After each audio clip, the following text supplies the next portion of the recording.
Dictation शुरू होने में 5 सेकेंड बाकी हैं। Ready, start. महोदय,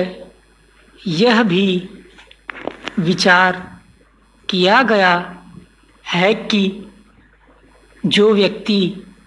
समाज में काम करता है,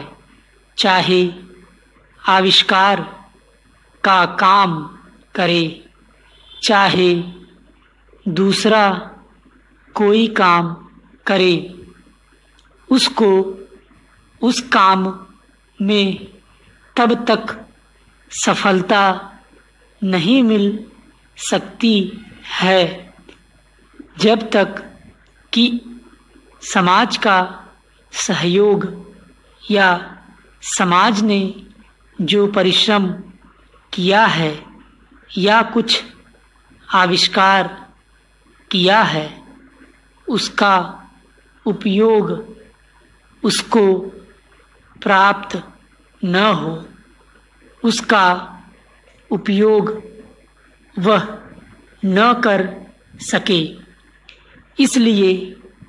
जब भी कोई व्यक्ति किसी वस्तु का आविष्कार करता है तो आविष्कार करने में न केवल उसका अपना परिश्रम रहता है, लेकिन साथ ही साथ समाज ने जो काम किया होता है, चाहे विज्ञान के क्षेत्र में या प्रौद्योगिकी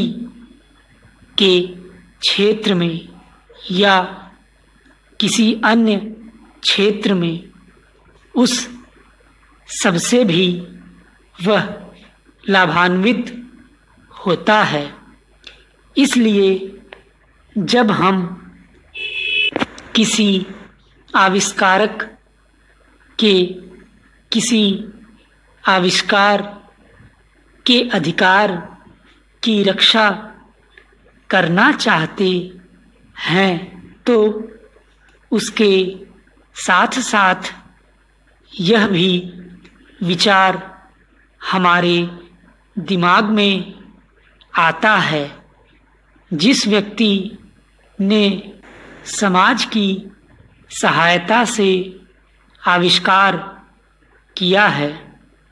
उस समाज को भी उसका फल अधिक से अधिक मिलना चाहिए। माननीय मंत्री जी ने भी कहा है कि पेटेंट लॉ इस सिद्धांत पर आधारित होना चाहिए। मैं समझता हूँ कि पेटेंट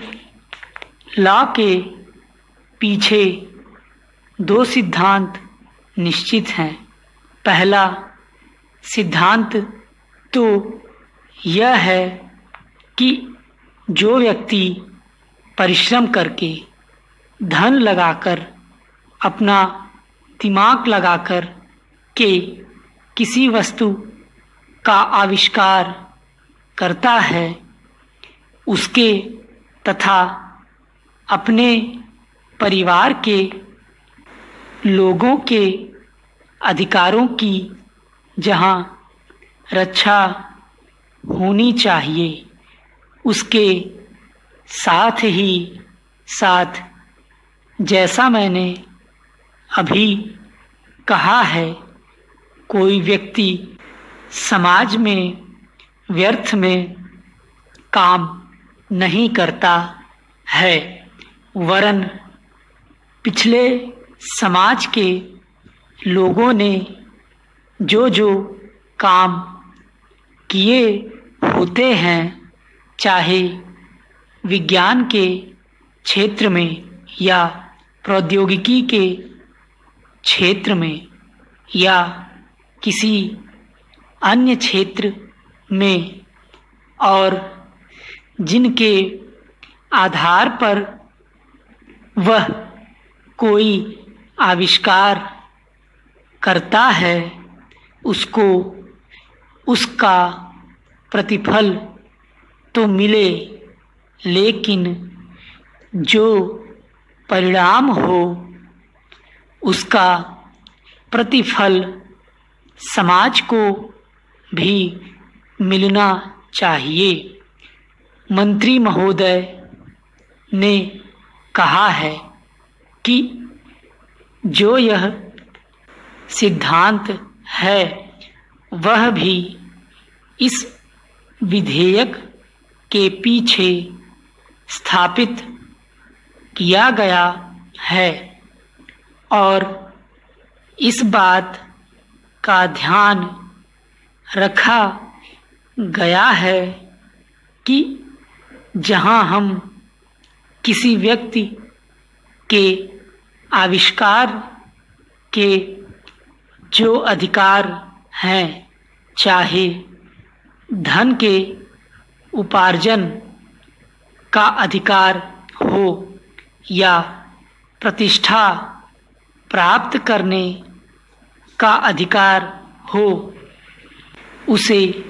प्रतिष्ठा का और चाहे धन का, दोनों का लाभ व्यक्ति विशेष को भी मिले। स्टॉप। डिक्टेशन।